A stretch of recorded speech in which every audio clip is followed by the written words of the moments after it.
La longévité des troubles de toute nature survient lorsque des esprits s'associent à des situations. Elles ne sont plus normales. Ainsi, il y a la pauvreté qui résulte de l'ignorance des lois de la richesse. Par exemple, voyez que c'est une conséquence naturelle. Mais quand un esprit s'associe à cet état d'esprit, cela devient l'esprit de pauvreté. Il y a donc deux choses que vous devez faire pour sauver cette personne. Premièrement, cet esprit qui est derrière cette condition doit être retiré de la vie de cette personne. Ensuite, deuxièmement, son esprit devra recevoir une orientation supérieure. C'est ce qui apporte la délivrance totale pour cette personne. Sommes-nous ensemble? Ainsi, vous pouvez dire que j'ai mal à la tête quand vous vous surmenez, comme la médecine nous l'enseigne. Il est possible que votre corps réponde simplement de manière défavorable. Mais quand cela devient une condition qui défie la médecine et que les médecins ont fait de leur mieux, là, un esprit a vu une faille et il est venu y imposer son emprise.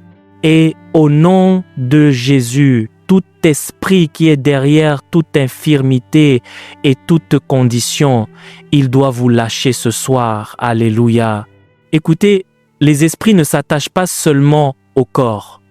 Les esprits s'attachent aux situations. Vous devez comprendre cela.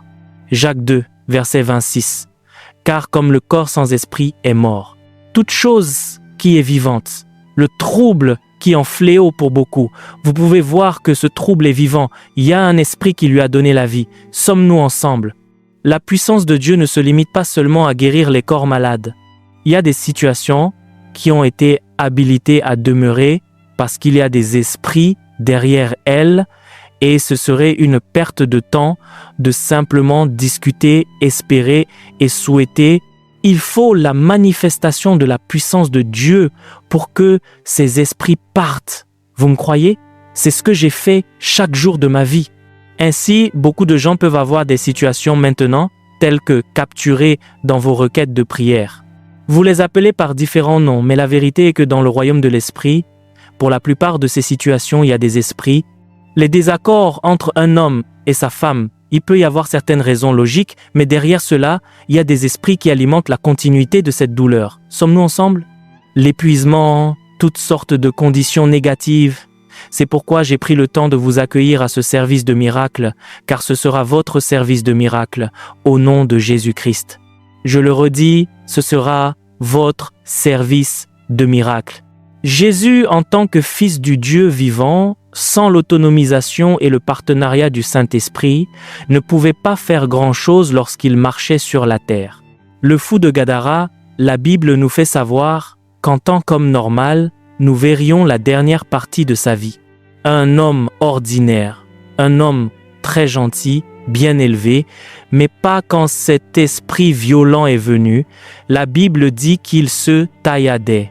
Prenez un couteau ou un objet tranchant et essayez de vous lacérer en étant saint d'esprit et voyez à quel point c'est douloureux. Il y a donc des gens qui se font du mal. Ils se font du mal avec des décisions imprudentes. Ils se font du mal en se déplaçant consciemment vers des zones qui présentent un danger pour leur vie. Ils pensent qu'ils y vont d'eux-mêmes. Mais il y a des esprits qui mènent les hommes vers le trouble, de la même manière que le Saint-Esprit mène les hommes vers la faveur. Ne savez-vous pas qu'il y a des gens, dès qu'il y a une machination de trouble, ces esprits les y conduisent? Ils ne se réveillent jamais le matin pour revenir en paix. Dès qu'ils quittent leur maison, vous savez qu'ils vont revenir avec des ennuis avec la police, des ennuis avec quelque chose. Vous allez au centre commercial et le trouble vous y cherche. Le Seigneur provoque-t-il quelqu'un? Le surnaturel et le miraculeux exigeront toujours des actes d'obéissance. Toujours des actes d'obéissance. Expérimenter la puissance de Dieu n'est pas difficile quand on comprend la dynamique de son fonctionnement. Quoi qu'il vous dise de faire, faites-le.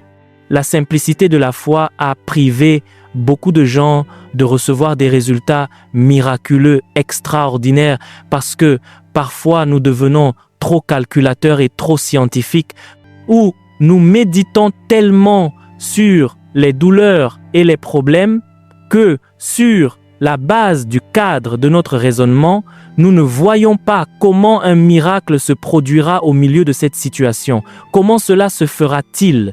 Marie a dit, « Je ne connais point d'homme. » Et Gabriel lui répond et dit, « Le Saint-Esprit, la puissance du Très-Haut, te couvrira de son ombre. » Il y a beaucoup de choses pour lesquelles vous n'avez peut-être pas besoin de demander comment cela arrivera.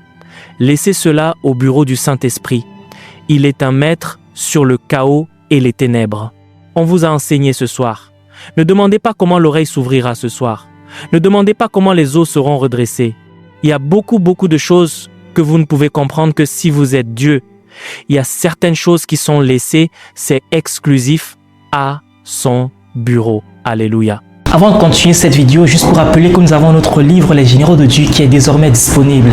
Si vous voulez connaître plus sur les Généraux de Dieu, si vous voulez connaître leur histoire, qu'est-ce qu'ils ont fait pour avoir cette onction, comment ils ont fait, quelle est leur routine spirituelle, et donc ces 25 biographies, le lien dans la description de cette vidéo pour pouvoir télécharger le livre rapidement. Que Dieu vous bénisse abondamment. Comment quelqu'un tenant une béquille va la jeter et commencer à marcher maintenant?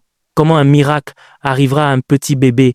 Comment quelqu'un qui est loin en Europe, loin en Amérique, loin quelque part en Afrique ou même dans cette nation, recevra un miracle pile dans sa chambre pendant qu'un prédicateur parle ici? Laissez cela au Saint-Esprit. Comment un ministère qui déclinait sans aucune porte ouverte avec une seule déclaration prophétique voit les portes s'ouvrir? Laissez cela au Saint-Esprit. Comment un fils prodigue, une fille prodigue errant dans la rue, gaspillant sa vie, sera impacté par l'Esprit de Dieu et retournera à la maison vers une vie d'honneur et de dignité? Laissez cela au Saint-Esprit. Comment votre patron, qui vous a dit ouvertement qu'il vous déteste, changera d'avis et sera le plus grand défenseur de votre ascension? Laissez cela au Saint-Esprit. Comment un locataire devient propriétaire avant décembre? Laissez cela au Saint-Esprit. Oui, monsieur. Oui, monsieur. Comment un étudiant qui ne réussit pas devient soudainement extraordinairement intelligent? Laissez cela au Saint-Esprit. Je vous montre qu'il y a beaucoup de fardeaux que vous portez qui ne sont pas vos affaires. La dynamique de l'opération du miraculeux n'est pas votre affaire. Dieu ne vous chargera pas de ce genre de responsabilité. Le Saint-Esprit, laissez-le entrer en collision avec les ténèbres. Laissez-le entrer en collision avec la maladie. Le vôtre est de dire « Oui, je crois. Oui, je crois. » Quelle instruction donnez-vous maintenant? Oui à ta volonté, Seigneur. Oui à tes voies. Oh oui, Seigneur, nous obéirons. Oui à ta volonté, Seigneur. Oui à tes voies. Oh oui, Seigneur, nous obéirons. Oui à ta volonté, Seigneur. Oui à tes voies. Oh oui, Seigneur. Mesdames et messieurs, quand vous comprenez cela à propos du surnaturel, cela aidera votre foi. Vous interrompez la spiritualité avec la science. Vous interrompez la spiritualité avec un intellectualisme excessif et exagéré. C'est la raison pour laquelle il faut que cela ait du sens avant que vous ne croyiez. Malheureusement, ce n'est pas ainsi que fonctionne le royaume de l'esprit. C'est la raison pour laquelle les gens qui ne sont pas si éclairés semblent recevoir le miraculeux plus rapidement, parce que le cadre de leur raisonnement est assez fragile pour que le Saint-Esprit l'outrepasse. Parfois, l'intelligence peut être un blocage. C'est la raison pour laquelle les scribes et les pharisiens l'avaient. C'était difficile pour eux de croire, mais la femme à la perte de sang, pas après cette douleur. Elle a tendu la main. Si je puis seulement toucher son vêtement, c'est la fin. Comment la puissance coule? Je n'ai pas besoin d'étudier quels sont les 5 conducteurs de l'onction, je les étudierai, mais au milieu de ma douleur actuelle, tout ce dont j'ai besoin, c'est que la puissance coule. Alléluia. Beaucoup d'entre nous sont venus maintenant et vous êtes venus ici avec des factures.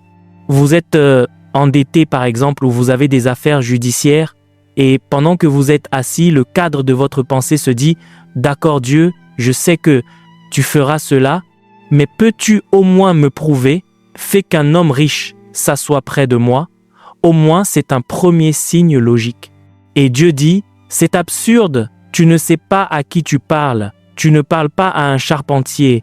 Tu ne parles pas à un professeur. Tu parles au Créateur des extrémités de la terre. Attendez, si vous étiez avec Dieu dans la Genèse, chapitre 1, et qu'il vous demandait « Suggère-moi comment je devrais créer les cieux et la terre », quelle serait votre initiative?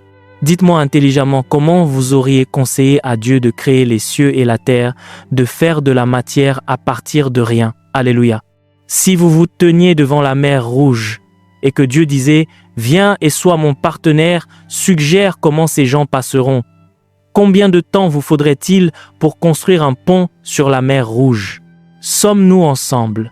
Si vous étiez dans cette croisade où il y avait environ 5000 personnes, sans compter les femmes et les enfants, affamés et en colère, imaginez des enfants bousculant leurs parents. « Maman, nous avons faim » et ils le disent tout près de Jésus. Et il a dit « S'il vous plaît, aidez-moi. » Que faisons-nous maintenant? Combien de boulangers allez-vous rassembler? Combien de chefs professionnels allez-vous réunir pour leur dire « Vous savez quoi? Pouvez-vous cuisiner pour 5000 personnes en l'espace de 30 minutes ?» Pas Jésus. Il a dit « Apportez-moi simplement 5 pains et 2 poissons. » Il y a quelque chose que je peux placer dessus. Maintenant, écoutez, il ne s'agit pas d'ignorer le ministère de ces personnes. Il y a une place pour le processus. Il y a une séquence naturelle des choses. Mais mesdames et messieurs, j'ai dit qu'il s'agit du surnaturel. Le surnaturel est un avantage que Dieu donne aux croyants. Alléluia. Alors, comment se fait-il qu'une douleur, un gonflement quelque part? Vous tenez votre rapport médical et on vous dit maintenant qu'il n'y a plus d'espoir, que vous allez mourir. Les médecins sont sincères, ils pratiquent selon ce qu'on leur a enseigné, mais il n'y a qu'un seul nom. Il n'y a qu'un seul nom avec le pouvoir de sauver. Avec le pouvoir de sauver. Il n'y a qu'un seul nom. Il n'y a qu'un seul nom. Il y a beaucoup de noms, mais il n'y a qu'un seul nom avec le pouvoir de dire, secouer l'incrédulité. Le VIH, mais ils n'ont pas le pouvoir de sauver. Avec le pouvoir et le salut, tout ce qui est sur terre a un nom, c'est ainsi que Dieu a conçu le système. Un nom est un moyen d'identification. Un nom est aussi une représentation de la puissance ou de la faiblesse d'une chose.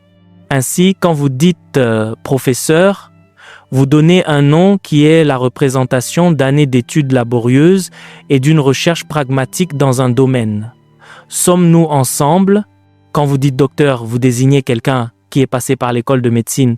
Quand vous dites ingénieur, quand vous dites architecte, vous désignez quelqu'un qui a formé son esprit et préparé sa créativité pour produire des conceptions innovantes. Quand vous dites Jésus, à quoi pensez-vous? Pour certains d'entre vous, Jésus signifie un Galiléen faible dont l'histoire nous dit qu'il a simplement guéri les malades et nous ne sommes même pas sûrs qu'il le fasse vraiment. Alors, pouvez-vous imaginer quand votre proche est malade et que quelqu'un arrive et dit qu'il est consultant? Par la simple mention de ce nom, cela apporte de l'espoir. Cela signifie que l'espoir est arrivé. Cela signifie que cet homme, et ils vous disent que cet homme est l'un des plus grands professeurs de Harvard, de Yale ou de l'hôpital Johns Hopkins, et vous êtes encouragé parce que vous croyez qu'il y a un niveau supérieur de précision et d'expertise. Je vous pose à nouveau une question. Quand vous dites Jésus, qu'est-ce qui vous vient à l'esprit? Quand vous dites Jésus, qu'est-ce qui vous vient à l'esprit? Pour beaucoup d'entre vous, Jésus signifie ce personnage mystérieux dont je ne comprends pas les voies et je ne suis même pas sûr qu'il soit si puissant. En fait, pour certains d'entre nous, vous avez plus de confiance en entendant Paul que Jésus, Pierre que Jésus. Je vous annonce qu'il n'y a qu'un seul nom qui a été investi de toute autorité et de toute domination. C'est pour cela que j'ai choisi ce chant. Ce n'est pas un numéro spécial. Il n'y a qu'un seul nom. Il n'y a qu'un seul nom avec le pouvoir de dire. Avec le pouvoir de dire, il n'y a qu'un seul nom. Il n'y a qu'un seul nom. Méditez simplement sur ce que vous chantez. Il n'y a qu'un seul homme avec le pouvoir de dire, avec le pouvoir. Quand vous entendez le nom pétrole et gaz, vous commencez à sourire même si cela n'a aucune chance de vous atteindre. Quand vous entendez le nom immobilier, vous vous réjouissez parce que cela signifie que la pauvreté est sur le point de partir. Quand vous entendez le nom emploi au gouvernement fédéral, vous dites « Merci Jésus ». Quand vous entendez le nom d'un pays n'importe où pour lequel on vous donne un visa, vous espérez qu'avec cela vous aurez une vie meilleure. Mais quand vous entendez le nom Jésus, il n'y a généralement pas d'excitation. Qu'y a-t-il? Je l'ai vu, je l'ai lu, je le connais, Jésus. D'accord, je crois qu'il est le Fils de Dieu, mais je vous présente à nouveau ce nom ce soir. C'est le nom qui a fait chaque grand homme dans le royaume. C'est le nom qui a fait d'hommes ordinaires des champions. C'est le nom qui a permis à des gens faibles de porter une puissance spirituelle mystérieuse. C'est le nom qui a accordé une influence qui ne peut être expliquée, mais qui ne peut être niée. C'est le nom qui commande l'autorité, non seulement sur cette terre, mais aussi dans le monde à venir. Écoutez, il y a de la puissance quand vous croyez en Jésus. S'il vous dit « je vous élèverai », oubliez qui veut vous rabaisser, c'est une perte de temps totale. Croyez-moi, simplement, quand Dieu dit « je vous honorerai de votre vivant », je veux que vous le croyiez. Dieu n'est pas un homme pour mentir, ni le fils d'un homme pour se repentir. Homme de Dieu, quand Dieu dit que il vous a donné une grâce qui vous emmène vers les nations, croyez-le. Homme d'affaires, quand Dieu vous dit que votre captivité a pris fin, votre rôle est de le croire. La dynamique de l'opération dépasse le domaine de la logique. Il est le Père des esprits. Il sait comment connecter A et B, B et C, A à Z pour votre élévation. Écoutez, ne donnez pas à Dieu un modèle qu'il doit utiliser avant que vous ne croyiez. C'est de l'incrédulité. Seigneur, je veux que tu m'élèves, mais s'il te plaît, peux-tu utiliser cet homme pour m'élever? C'est de l'incrédulité. L'économie du ciel ne fonctionne pas de cette façon. Il y a environ 8 milliards d'acteurs que Dieu peut utiliser. N'importe qui peut être utilisé par Dieu pour votre élévation. Votre oncle dit non. Il doit y avoir quelqu'un qui dit oui quelque part. Le défi est que notre foi est une foi auxiliaire. Ce n'est pas une foi absolue. Vous parlez de foi, mais au fond de vous, vous espérez que la foi soit connectée à quelqu'un ou à quelque chose. Je peux vous citer des exemples dans ma vie où Dieu a dit qu'il ferait beaucoup de choses et cela n'avait aucun sens. J'ai maîtrisé l'art d'être fidèle dans ma partie de l'équation de la foi, tout en ne me souciant pas de la partie qui ne me regarde pas. Et il arrivera que si tu obéis diligemment à la voix du Seigneur pour observer et faire tout ce que je te commande aujourd'hui, tu seras élevé au-dessus de toutes les nations de la terre. Et ces bénédictions viendront sur toi et t'accompagneront. Comment elles viendront ne me regarde pas. Tout ce que je sais, c'est que si je lui obéis en travaillant et en gardant ses commandements, vous serez émerveillés et surpris par la créativité du Saint-Esprit. Alléluia. Me croyez-vous? Je dis cela parce que j'ai besoin de mettre votre foi en place pour que, lorsque nous commencerons à prier, vous regardiez au-delà de la douleur. La douleur est réelle. Je ne le nie pas. Elle est là. La maladie est là. Mais pouvez-vous regarder plus loin? Il y avait des serpents sur le sol. Mais Moïse a dit qu'il y a deux sortes de serpents que l'on peut regarder. Celui qui est élevé par instruction ou celui qui vient vers vous. Si vous pouvez regarder l'autel des reins, le serpent des reins, vous vivrez. Il y a deux noms que vous pouvez regarder. Celui que vous tenez comme rapport médical ou celui qui est exalté comme Seigneur et Christ. Il y a deux noms que vous pouvez regarder, le chômage comme nom ou le pourvoyeur comme Jireh. Il y a deux noms que vous pouvez regarder, la mort prématurée ou la résurrection et la vie. Il y a toujours beaucoup de noms et vous êtes libre de vous tourner dans n'importe quelle direction, sauf que là où votre visage se tourne, c'est là que votre vie se tourne. Ils ont regardé vers lui et la Bible dit que leurs visages ont été éclairés. On a ordonné à la femme de Lot de ne pas regarder en arrière, mais la Bible dit que pendant qu'elle partait, je ne sais pas ce qu'il y a à Sodome qui a capté son attention. Elle s'est retournée et même au milieu d'une grande délivrance, elle est restée là. Son problème n'était pas le retard, n'était pas la régression, n'était pas la stagnation. Elle est devenue du sel, un pilier, un monument, un avertissement que si quelqu'un se retire, mon âme ne prendra aucun plaisir en lui. Et la Bible fait référence à sa tragédie. Elle dit « Souvenez-vous de la femme de Lot. S'il vous plaît, écoutez-moi. Il n'y a rien que tu ne puisses faire. Il n'y a aucune montagne. Si tu l'as dit, alors tu le feras. Tu as des antécédents, tiens ta parole, et tu n'es pas sur le point de t'arrêter. » Mesdames et messieurs, écoutez-moi. Vous n'êtes pas le premier à avoir besoin d'un emploi. Non, vous n'êtes pas le premier à recevoir un diagnostic de situation difficile. Ma Bible dit, écoutez, que ce qui est, c'est ce qui était et ce qui doit arriver. Il n'y a rien de nouveau sous le soleil. La Bible regorge d'hommes qui ont survécu à ce que vous traversez. Qu'en lisant leur histoire, ce soit une consolation pour vous. Sommes-nous ensemble? Que Jésus-Christ est le même hier.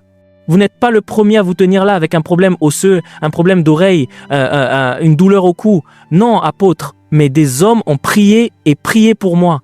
Pourquoi ne libérez-vous pas votre foi ce soir en regardant vers Jésus? La Bible ne dit-elle pas à propos de la femme à la perte de sang qu'elle a dépensé tous ses revenus chez les médecins et les physiciens? C'était pas une femme irresponsable. Elle avait fait des efforts avant ce moment-là pour rencontrer des gens, mais la solution n'était pas une solution permanente. Pas avant que Jésus ne vienne. Pas avant que Jésus ne vienne. Mesdames et messieurs, un service de miracle est plus qu'un service de guérison. La guérison en est une partie majeure. Mais Dieu se soucie de chaque aspect de votre vie, y compris la question du logement, y compris la question des finances. Avez-vous entendu ce que j'ai dit? Y compris ce problème qui a apporté la honte et l'opprobre, c'est Dieu pour vous. Ainsi, quand il sera temps de libérer votre foi, ne restez pas spectateur en disant « Eh bien, Seigneur, je sais que tu me toucheras ». Non, vous devez être un participant actif pour marcher avec le Saint-Esprit. Ne gaspillez pas le temps que vous avez passé à venir. Beaucoup d'entre vous sont ici depuis le matin, attendant, libérant leur foi. C'est maintenant le moment.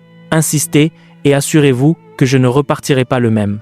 Et pour ceux qui sont connectés en ligne, je vous ai enseigné que la distance n'est pas une barrière, que chaque esprit qui vous trouble doit partir. Et chaque condition qui est en partenariat avec un esprit se moquant de Dieu dans votre vie, il est temps d'insister pour qu'elle s'en aille. Vous êtes un homme de Dieu et vous êtes venu ici parce qu'il y a certaines carences de résultats que vous avez vus dans votre vie et votre ministère. Il est temps d'obtenir la grâce authentique qui vous donne le pouvoir de repartir et de produire des résultats. Alléluia, louez le nom du Seigneur.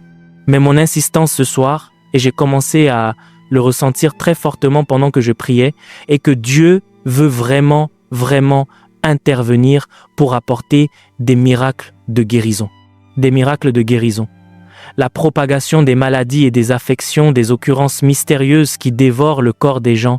Vous voyez quelqu'un de vivant et de fort, debout, mais quelque chose meurt en lui. Le cœur meurt, le foie meurt, le rein meurt, le cerveau meurt. Quel démon! Comment se transporte-t-il de n'importe où jusqu'à se retrouver dans votre cerveau? Puis il s'y accroche et commence à croître, et pourtant nous les appelons unicellulaires.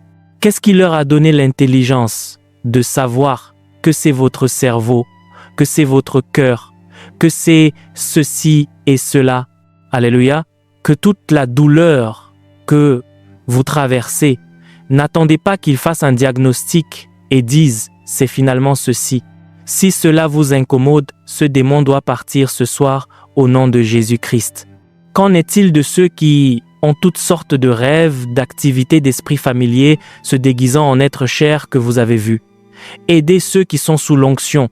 Je suis en colère dans mon esprit. Oh, laissez-moi vous dire. Et cette colère, en partenariat avec l'onction, est sur le point d'être déchaînée dans ce lieu. Il y a une sainte colère qui est nécessaire pour certains niveaux de percée.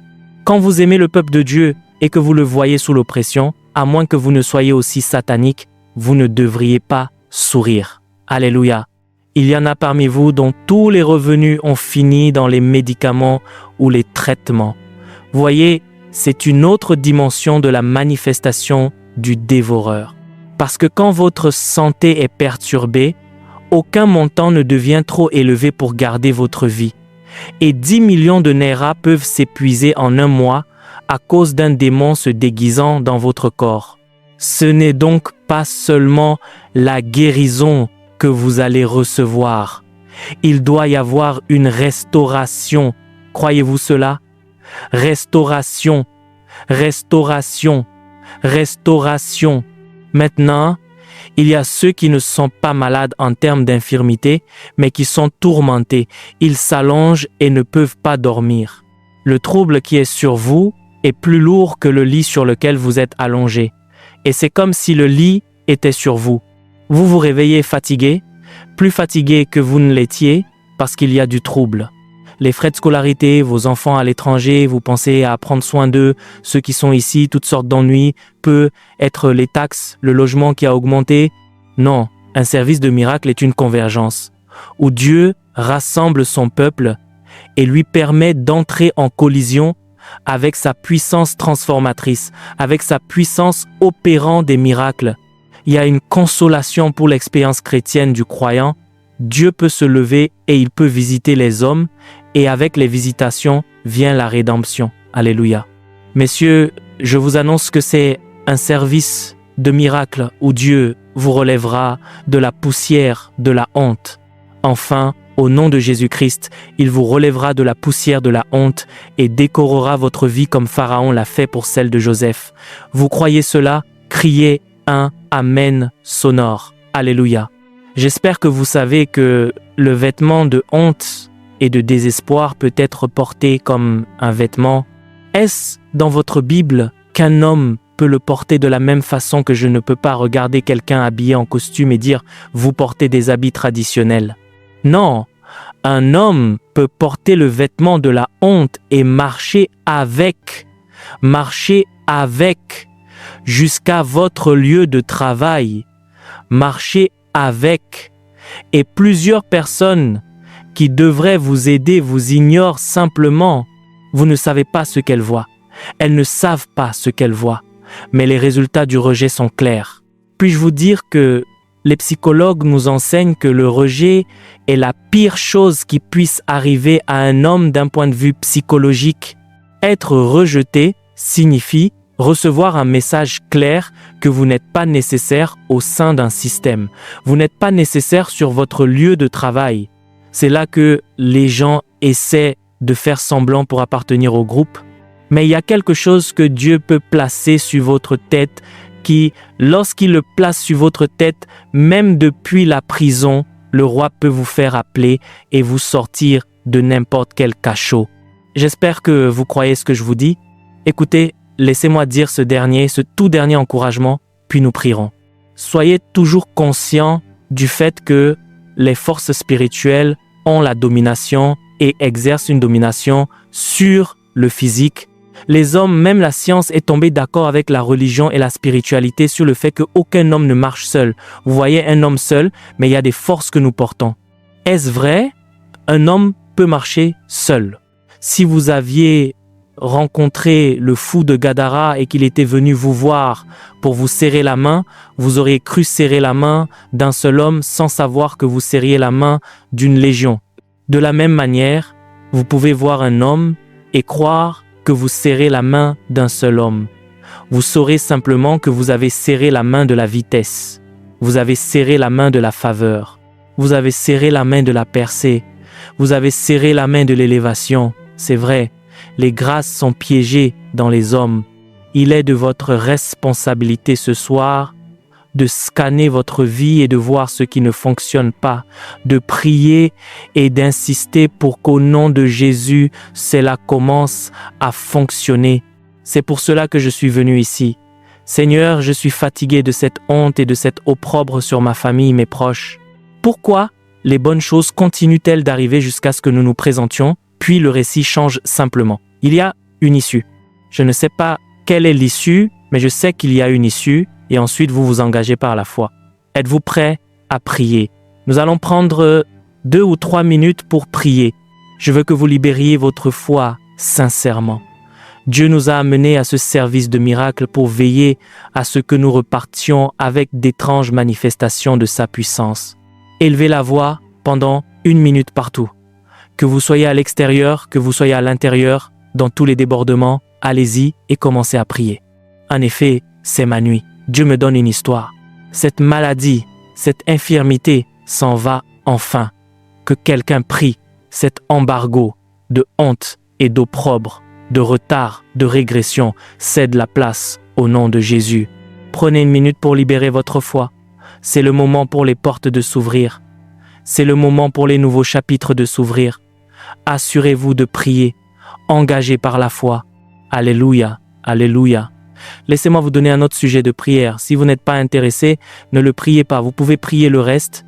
Vous allez déclarer que chaque esprit qui me maintient, moi ou n'importe qui autour de moi, dans la pauvreté et la limitation, dans la mendicité et la servitude, au nom de Jésus, je le brise par l'esprit. Ouvrez la bouche et priez. Priez avec intelligence. Priez avec intelligence. Priez avec intelligence. Priez avec intelligence.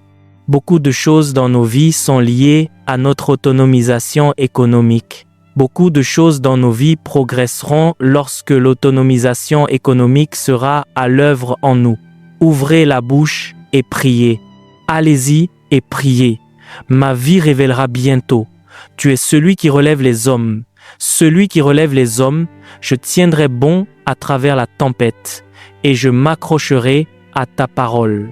Ma vie révélera bientôt. Tu es celui qui relève l'homme. Celui qui relève l'homme. Je tiendrai bon à travers la tempête. Je m'accrocherai à ta parole. Ma vie révélera bientôt. Tu es celui qui relève l'homme. Alléluia.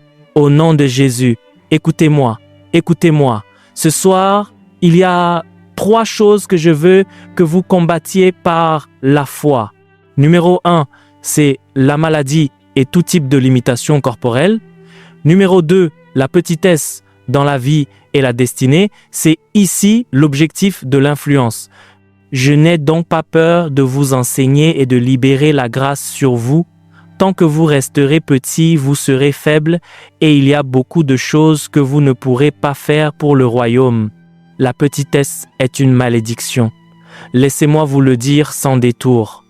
Ne laissez rien ni personne vous flatter en vous faisant croire qu'une vie de petitesse est une bénédiction. Il existe une grandeur sans vision. C'est aussi un modèle de vie stupide.